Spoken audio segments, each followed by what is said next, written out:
Sir ಮುಖ್ಯಮಂತ್ರಿ ರಾಜೀನಾಮೆ ನಿಗಮದಿಂದ ವರ್ಗಾವಣೆ ಆಗಿರುವಂತಹ ಹಣ ಬೇರೆ ಖಾತೆಗೇನು ವರ್ಗಾವಣೆ ಆಗಿದೆ? ಆ ಖಾತೆಯಲ್ಲಿ ಎಷ್ಟು ಹಣ ಇದೆ, ಎಲ್ಲಿ ಹೋಗಿದೆ? ತನಿಖೆ ಸಂಸ್ಥೆ ಇವರೇ, ವಿಚಾರಣೆ ಮಾಡೋರು ಇವರೇ, ತೀರ್ಪು ಕೊಡೋರು ಇವರೇ, ನ್ಯಾಯಮೂರ್ತಿಗಳು ಇವರೇ. ಈ ರೀತಿಯಾಗಿ ಒಂದು ವಿಚಾರಣೆಯನ್ನ ದಾರಿ ತಪ್ಪಿಸುವಂತ ಕೆಲಸವನ್ನ ಈ ರೀತಿ ಸದನದಲ್ಲಿ ಆಗೋದನ್ನ ಸುಮ್ಮನೆ ನೋಡ್ಲಿಕ್ಕೆ ಸಾಧ್ಯನೇ ಇಲ್ಲ. ಯಾಕಂದ್ರೆ ಇನ್ವೆಸ್ಟಿಗೇಟಿಂಗ್ ಏಜೆನ್ಸಿ, ಅದರ ಸ್ಯಾಂಟಿಟಿನ ರಕ್ಷಣೆ ಮಾಡುವಂತ ಕರ್ತವ್ಯ ನಮ್ದೆಲ್ಲರದು ಕೂಡ ಆಗಿರ್ತದೆ. ಎಲ್ಲಿಂದ ಬಂತು ಇದರ ಈ ರೀತಿಯಾದಂತ ಮಾಹಿತಿ? ಅಲ್ಲ, ವಾಲ್ಮೀಕಿ ಮಾತಾಡ್ತಾರೆ, ಸರಿ ಕೇಳಿ ಅವರೇ, ಅವ್ರು ಮಾತಾಡೋದು ಕರೆಕ್ಟ್ ಕೇಳಿ. ಅದನ್ನ ಬಗ್ಗೆ ಮಾತಾಡ್ತಾರೆ. ವಾಲ್ಮೀಕಿ ನಗರ ಸಂಬಂಧಪಟ್ಟಾಗೆ ಇಡೀ ತನಿಖೆ ನಡೆಸ್ತಾ ಇದ್ದಾರೆ, ಅದ್ರ ಬಗ್ಗೆ ಅವ್ರು ಮಾತಾಡ್ತಾ ಇದ್ದಾರೆ. ಮಂತ್ರಿನೂ ಅವರೇ, SIT ಅವ್ರದಲ್ಲ, ಹಂಗಂತಂದ್ರೆ ಅದನ್ನ ಮಾತಾಡಿ. ಅವ್ರು ತನಿಖೆ ಬಗ್ಗೆ ಮಾತಾಡಿದ್ದಾರೆ ಅಂತ ಹೇಳಿದ್ರೆ ಕರೆಕ್ಟ್ ಆಗಿ ಕೇಳಿ. ಕೇಳ್ತಾ ಇದ್ದೇವೆ ನಾವು.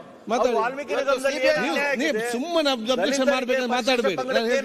ಅದ್ರ ಬಗ್ಗೆ ಅದನ್ನ ಬಿಟ್ಟು ಏನೇನು ಮಾತಾಡಿ. ಪ್ರಕರಣವನ್ನ ದಾಖಲೆ ಮಾಡಿದ್ದಾರೆ.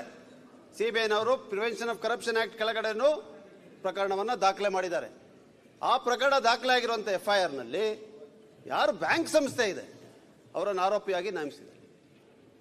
ನೈಜವಾದಂತ ತನಿಖೆ ನಮ್ಮ ಸಂಸ್ಥೆ ಮೇಲೆ ಇವ್ರಿಗೆ ವಿಶ್ವಾಸ ಇಲ್ಲ ಅಂತಲ್ಲ. ಮಾನ್ಯ ಅರ್ಗ ಜ್ಞಾನೇಂದ್ರ ಅವರು, ಹಿರಿಯರವರು, ಗೃಹ ಸಚಿವರಾಗಿದ್ದಂಥವ್ರು, ಅವ್ರು ಹೇಳ್ತಾರೆ SIT ಬಂದ್ ಮಾಡಿ ಅಂತ ಹೇಳ್ತಾ ಇದ್ದಾರೆ. ನಾವು EDನ ಬಂದ್ ಮಾಡಿ ಅಂತ ನಾವು ಹೇಳ್ತಾ ಇಲ್ಲ. SIT ನೀವು ಬಂದ್ ಮಾಡಿ, EDನವ್ರು ನಡೆಸ್ತಾ ಇರುವಂತ ದಬ್ಬಾಳಿಕೆ ಆಗಿರುವಂತ ಒಂದು ತನಿಖೆಯನ್ನ ಮುಂದುವರಿಸಿ ಅಂತ ಅರ್ಥ. ಈಗ SITನವರು ಎಲ್ಲೆಲ್ಲಿ ಹಣ ಸಂಗ್ರಹ ಮಾಡಿದ್ದಾರೆ ಗೊತ್ತಿದೆಯಾ ಇವ್ರಿಗೆ? ಮೊದಲು ಪೊಲೀಸ್ ಕಂಪ್ಲೇಂಟ್ ಏನ್ ಮಾಡಿದ್ದಾರೆ ಅಧ್ಯಕ್ಷರೇ? ತನಿಖೆ ಮಾತಾಡಿ. ಸಬ್ಜೆಕ್ಟ್ ಹೋಗ್ತೀವಿ, ಇದೇ ನೀವು ಪ್ರತ್ಯೇಕ ಚರ್ಚೆ ಮಾಡಲಿಕ್ಕಾಗ್ತದೆ. ನೀವು ಕೇಳಿ ಮತ್ತೆ ಉತ್ತರ ಕೊಡೋ ಕೇಳಿ ಚರ್ಚೆ ಮಾಡ್ಬೋದು. ನೀವು ನೋಡಿ, ಪ್ರತಿಯೊಬ್ಬರು ಮಾತಾಡಿದ ಮೇಲೆ ಮಾತಾಡಲಿಕ್ಕೆ ಹೋಗ್ಬೇಡಿ. ಆಯ್ತು, ಆರ್ಗ್ಯುಮೆಂಟ್ ಮತ್ತೆ ಮಾತಾಡೋದು ಸ್ವಲ್ಪ ನಿಗಮದ ಅಧ್ಯಕ್ಷರ ಮೇಲೆ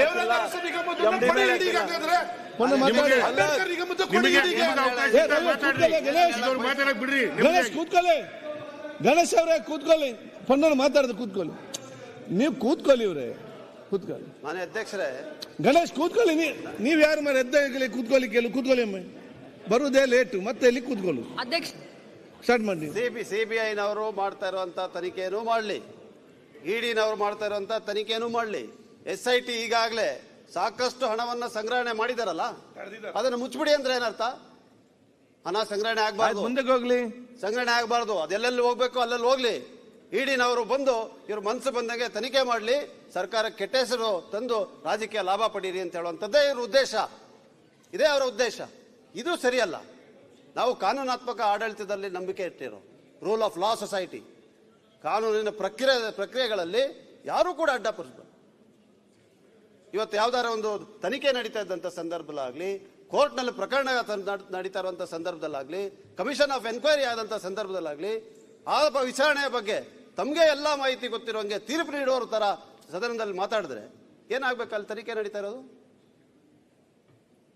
ಆದ್ರಿಂದ ನಾನೇನನ್ನು ಹೇಳಕ್ ಬಯಸ್ತಾ ಇದ್ದೀನಿ ಅಂತ ಹೇಳಿದ್ರೆ, ಒಂದು ಸಂಸ್ಥೆ, ಯಾವ ಸಂಸ್ಥೆ ಇವತ್ತು ದೇಶಾದ್ಯಂತ ಕಳೆದ 10 ವರ್ಷದಲ್ಲಿ ಸ್ಥಿರವಾಗಿ ಜನರ ಆಶೀರ್ವಾದದಿಂದ ಆಯ್ಕೆಯಾಗಿ ಬಂದಿರುವಂತಹ ಸರ್ಕಾರವನ್ನು ಅಸ್ಥಿರಗೊಳಿಸಲಿಕ್ಕೆ ಒಂದು ಅಸ್ತ್ರವಾಗಿ ಬಳಸ್ತಾ ಇರುವಂತ ED ಇದೆಯಲ್ಲ, ಅವನ್ನ ಇಲ್ಲೂ ಕೂಡ ಅದೇ ಕಾರಣಕ್ಕೋಸ್ಕರ ಬಳಸ್ತಾ ಇದ್ದಾರೆ ಅಂತ ನಾನು ಹೇಳಕ್ ಬಯಸ್ತಾ ಇದ್ದೀನಿ.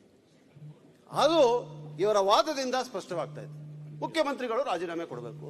ಕುಂಬಳಕಾಯಿ ಕಳ್ಳ ಅಂತ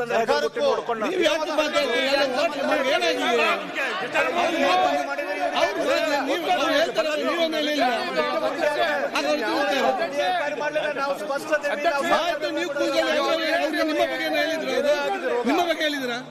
ನಿಮ್ಗೆ ಏನಾದ್ರು ಹೇಳಿದ್ರು ಅವರು? ಇವರು ಸ್ವಚ್ಛತೆ ಅವರ ಬಗ್ಗೆ ಮಾತ್ರ ನಿಮ್ಗೆ ಟೆನ್ಷನ್ ಇಲ್ಲಿ. ಆಯ್ತು, ನಿಮ್ಮ ಬಗ್ಗೆ ಏನಾದ್ರು ಪ್ರಸ್ತಾವ ಮಾಡಿದ್ರೆ ಇಲ್ಲ, ನೀವ್ ಆಯ್ತು ಏನಾದ್ರು ನೋಡಿಕೊಳ್ತಾ ನೀವು ಕೂತ್ಕೊಳ್ಳಿ. ಈಗ ತನಿಖೆ ಗೊತ್ತಾಗ್ತದೆ. ಕೂತ್ಕೊಳ್ಳಿ, ಕೂತ್ಕೊಳ್ಳಿ. ಶ್ರೀನಿವಾಸ್ ಮಾಡಿ, ನೀವು ಕೂತ್ಕೊಳ್ಳಿ. ಆಯ್ತು, ಪ್ರಕಾಶ್ ಕೂತ್ಕೊಳ್ಳಿ. ಆಯ್ತು, ಕೂತ್ಕೊಳ್ಳಿ. ರವಿ, ಪ್ರಕಾಶ್ ಕೋಲಿವಾಡ್ ಕೂತ್ಕೊಳ್ಳಿ. ಮಾತಾಡ್ತಿದ್ರೆ ಎಲ್ಲ ಮುಗಿದಾಗ ನಿಮ್ದೊಂದು ಸ್ಟಾರ್ಟ್. ಕೂತ್ಕೊಳ್ಳಿ, ಈಗ ಕೂತ್ಕೊಳ್ಳಿ. ಮಾತಾಡಿ.